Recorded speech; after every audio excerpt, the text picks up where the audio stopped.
And we talked about the test scores last year. Yes. I mean, we knew this was coming. This is not a surprise. It's not a surprise. It's close to what we predicted. We predicted back in January the drop would be from the 80s down to the 60s.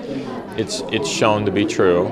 But again, our message, which we've tried hard to get out to make sure that parents understand, this doesn't mean your child's doing worse. It means that the bar has been raised, and for all of our districts over time, the majority of our districts, we're going to be able to show growth. And again, this is all part of the equation of what we anticipated and planned for. Now, because I remember last year having this discussion. Yeah. Because as a parent, that's the first thing that I would think is sure. New test. My kid either is not very bright. Right.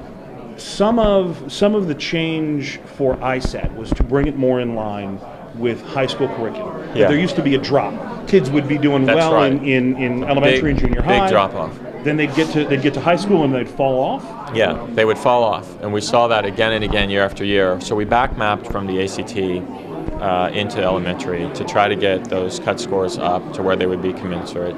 You're going to see less drop off now, but this is all in anticipation for the new test, the test that's going to require the application of knowledge and skill. And our intent here is to have PARCC be that assessment in Illinois, and that's going to be yet another venue. And we have to get our districts moving to an online, not just ready for online instruction, but online assessment rather, but providing online instruction. I'll ask about the PARCC test, but I want to ask this question to further the point. If we had always seen this drop off from elementary to high school, were the scores always what we're seeing now, about half the kids at grade level? Because we've made the test equal. Right. So right. In other words, kids were always, half the kids always weren't performing at grade standards. We're just measuring it correctly. There's a couple things that have changed. So we adopted the Common Core standards 3 years ago, so in 2010.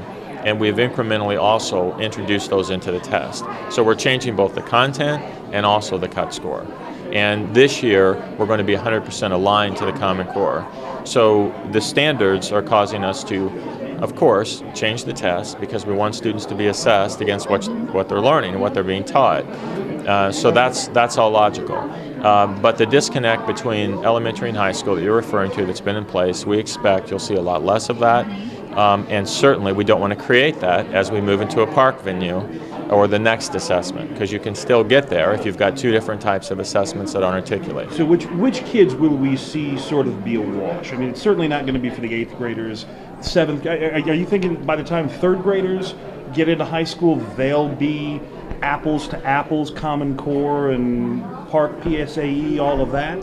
Well, some of our districts are all implementing these, and they're at various levels, and we've developed a lot of resources and been working with teachers now for the past 3 years to try to make sure they're aware of them, they know what they are, they have opportunities to practice them.